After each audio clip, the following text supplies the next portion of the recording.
Infiltration of groundwater into the sewer network is putting an increased demand on the UK's sewer systems, resulting in increased operational and capital costs for the additional pumping and treatment of groundwater.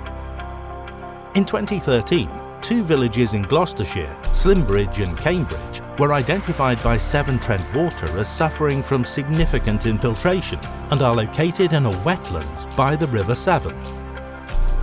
Both villages have historically high groundwater levels, and extensive CCTV footage of mainline, lateral sewers, private drains and manholes had identified several locations with visible infiltration. An alternative solution was proposed for sealing the network, with the aim of reducing infiltration by a target of 70%.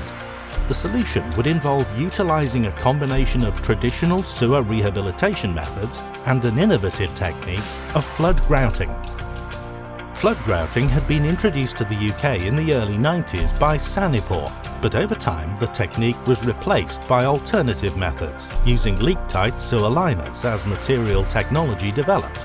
However, with innovation in mind, Severn Trent Water and NMCN decided it would be worth revisiting the grouting technique to see if there were any efficiencies over traditional lining. NMCN were appointed as the design and build contractor for the scheme, and the first task was to review the installation method of flood grouting to fully understand any risks associated with it. Out of a total of 1.4 kilometres of sewer pipe identified for rehabilitation works, 800 metres was selected for traditional lining and manhole sealing techniques, whilst the remaining 600 metres was selected for the flood grouting trial. Flood grouting is a technique that involves the 2-part pouring of silicate solutions to form a soil grout matrix around the pipe to prevent infiltration and exfiltration. The proposed sewer section is isolated by installing stoppers and braces to prevent grout loss further downstream. First, the system is cleaned via jetting. A CCTV inspection is then carried out to assess the structural condition of the pipe and to understand lateral positions on each section. Once this is done, hydro testing can be carried out to quantify the leakage rate of the section to be treated. Once all tests and inspections have a satisfactory outcome, flood grouting can begin. With all of the stoppers and braces securely in place, the isolated sewer section is flooded with the first component, called S1, up to manhole cover level.